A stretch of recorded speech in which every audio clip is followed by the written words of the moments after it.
A very good afternoon to all our viewers, regardless of your location.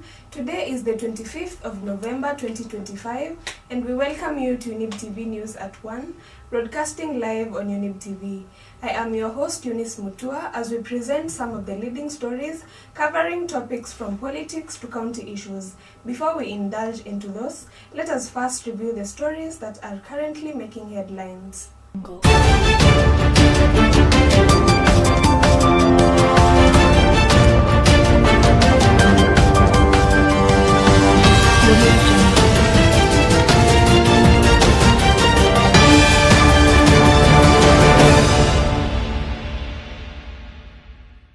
As we rise, we draw inspiration from nations like yours that embraced bold ambition over limitation and chose excellence instead of mediocrity.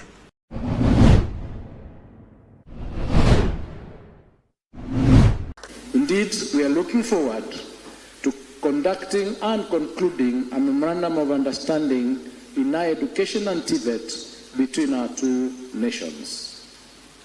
This memorandum of understanding will form a solid framework to guide our partnership in areas such as academic mobility, joint research, scholarships, and capacity building.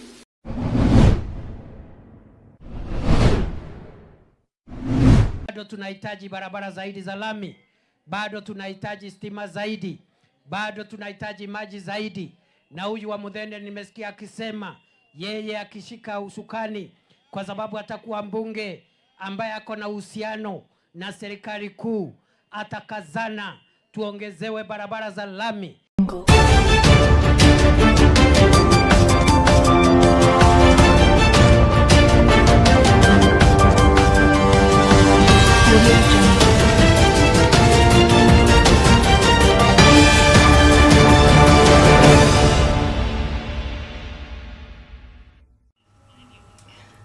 Welcome. President William Ruto states Kenya is emulating Malaysia in its quest to evolve from a third world to a first world nation by investing in infrastructure, energy and trade, among other sectors. President Ruto made these remarks while hosting Malaysian Prime Minister Anwar Ibrahim in Nairobi. The two leaders formalized bilateral agreements, including facilitating travel between the two countries and other areas of mutual interest.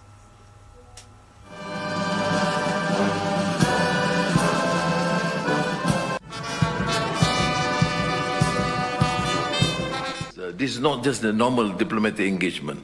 I mean, President, you are able to charm us from Malaysia. As we rise, we draw inspiration from nations like yours that embraced bold ambition over limitation and chose excellence instead of mediocrity. Kenya now stands ready to take its place among nations that we started with, like your own nation. I have great belief that Kenya will be one of the stars in Africa. I don't think many countries, including Malaysia, has embarked that fast and that effective because your passion to provide housing for the people, particularly the poor, from Kenya. Africa has demanded 2 permanent seats on the UN Security Council with full rights, including the power of veto, as well as 2 additional non-permanent seats. Deputy President Professor Kithure Kindiki has intensified efforts to secure votes for the UDA candidate in Mbeere North, Mr. Leonard Muthende, encouraging the local community to support the government for improved development. Accompanied by UDA National Chairperson Governor Cecily Mbarire, Kindiki campaigned in Kivue within Muminji Ward, urging voters to choose Muthende for parliamentary seat. Kindiki emphasized the importance of local support for the government, asserting that to sustain the ongoing development initiatives, it is crucial for them to remain loyal to President William Ruto's administration.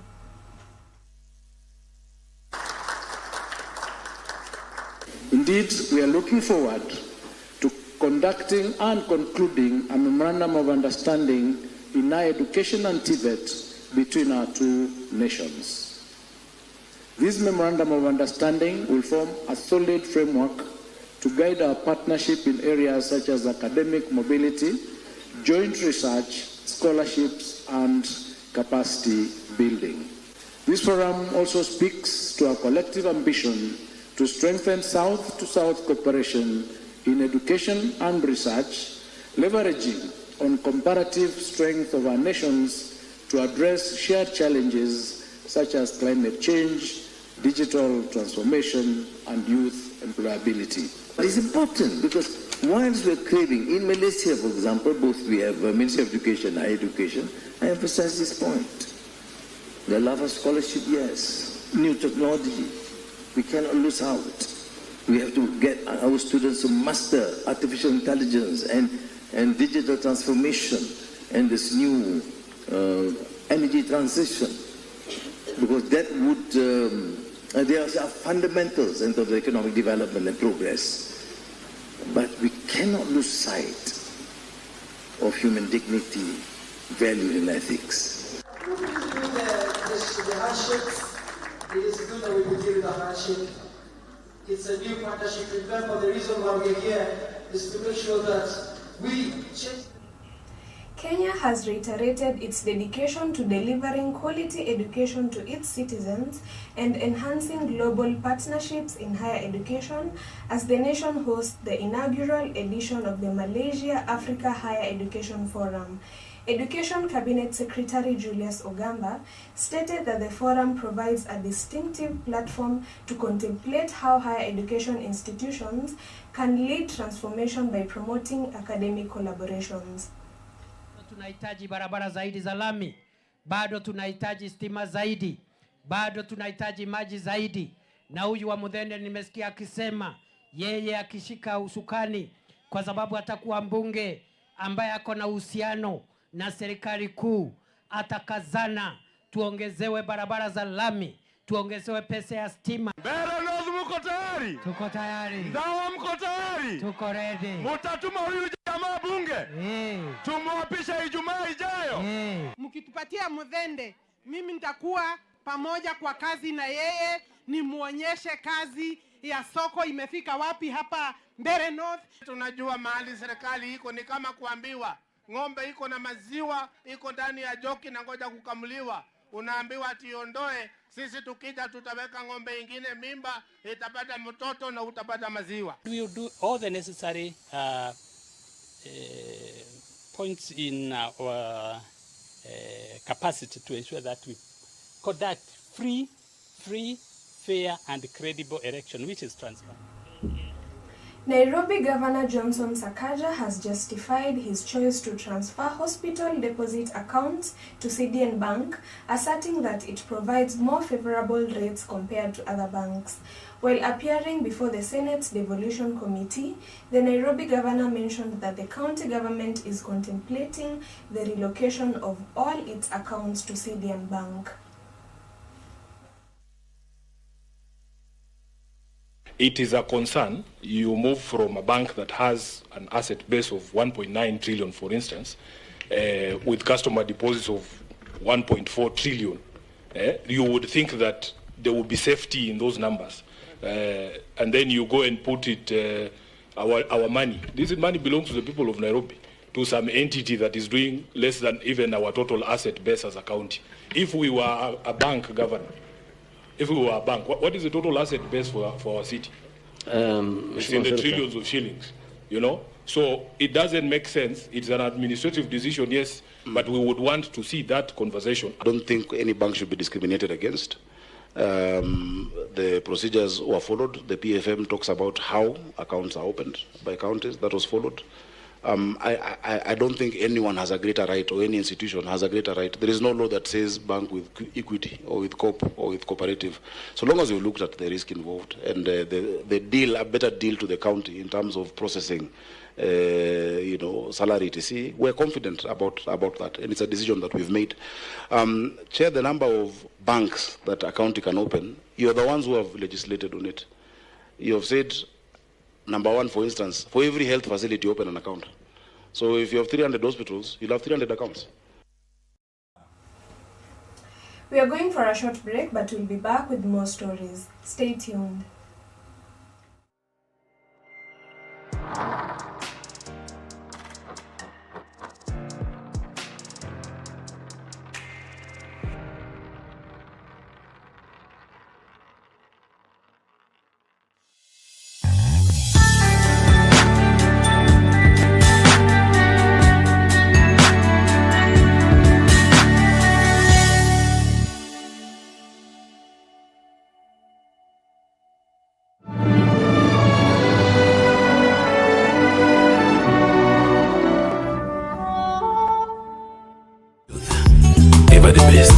Hallelujah.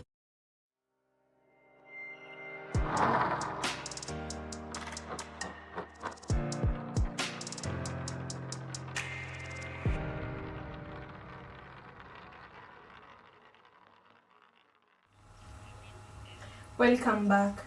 The head of the Democracy for the Citizens Party viewed the purported incidents of police brutality and violence that took place during his visit to Narok Town on Monday, where he was campaigning for the DCP candidate for Narok Town Ward. Douglas Masikonde asserts that numerous police officers established a roadblock on the Narok Bome Road at Al-Masharai, intentionally hindering the former deputy president's movement and obstructing his access to Narok Town through the routes.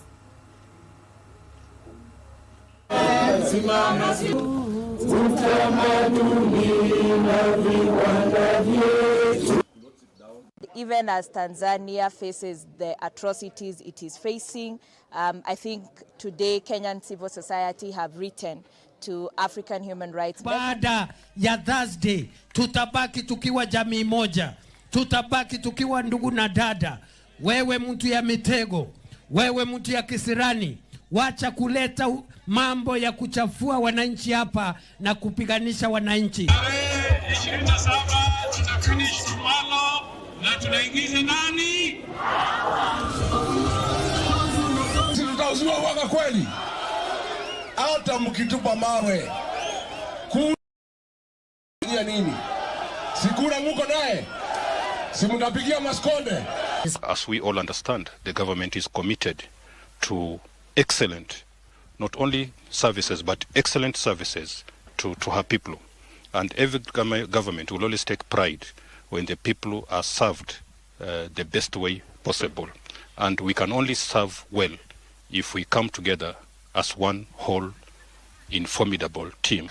Kindly, the few remaining days, tafadhalini, let us have a peaceful campaign because we still need Malava come 27th of November. Sisi kama security agencies tuliweza kuelezea hawa expectation yetu na lengo letu sisi wote kwa jumla ni a peaceful by-election ya Magharibi. Taarifa ambayo nimeona kutoka kwa kiongozi wa DCP leo asubuhi ikizunguka katika mitandao akisema kwamba ati mimi kama gavana wa Kilifi nina njama na watu wa ABC. Nataka nimwambie kwamba mimi nimefanya campaign kwa hii Magarini kwa muda sasa toka itangazwe hii by election, na muda huu wote watu wa Magarini wameweka amani, wamekuwa na heshima kwa viongozi wote wanaopigania. In Kenya, there have been calls for the International Criminal Court (ICC) to investigate the atrocities perpetrated against the citizens of Tanzania by their government following the general election that took place last month, led by Dennis Malbe, the Executive Director of the Kenya Human Rights Commission. The civil societies in Kenya have expressed concerns regarding the National Reconciliation Mechanism established by President Samia Suluhu Hassan, labeling it as a potential cover-up of the atrocities committed against the citizens.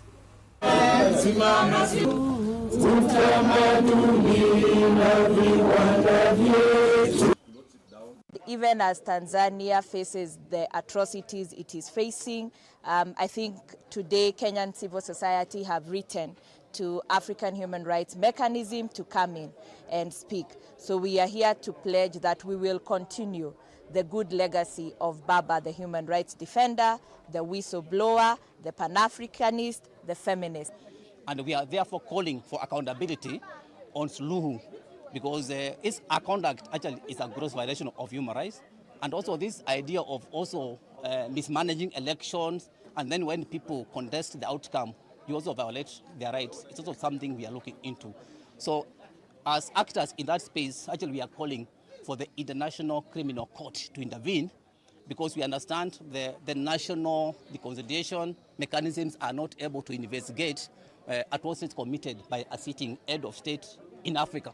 We have seen that in Kenya over Kibaki, and we have also seen that in other countries. So we are calling for truth, justice, and accountability. And as actors, we have also refused these other mechanisms she's proposing, because they are part of whitewash and cover-up. Currently, law enforcement in Kirinyaga County is conducting an investigation into the murder of a 22-year-old college student, Jacqueline Ruguru, who had been reported missing a week prior. Her dismembered body was found at a coffee plantation close to Yoshugu village, leaving the local community in shock. The search conducted by her family concluded in sorrow, where they discovered her beheaded remains, and they are now calling for the prompt apprehension of those accountable for this gruesome crime. Ni neighbor ya kwangu nyumbani, na nipigiwa simu nikaambiwa kuna mwili inaonekana hapo. Huyo msichana amefanywa kitendo kibaya sana, mpaka akawekewa accent, ana kichwa kimetolewa, mkono ana, na sisi tumesikia vibaya sana. Toka shule Sunday. Hiyo Sunday akatokea bila watu huwa anatokea jioni.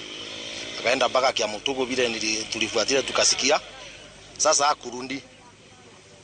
Hiyo siku iliyofuatia Monday, baba yake akapiga simu ikachukuliwa na mtu mwingine, na ni msichana mdogo alikuwa university, na tunauliza serikali iendelee kuchunguza. We have concluded our live coverage this afternoon. We appreciate your participation and your choice to remain informed. For additional stories and comprehensive coverage, we encourage you to stay tuned or visit our social media platforms. I am Eunice Mutua, and on behalf of the entire team at Younib TV, I wish you a wonderful afternoon.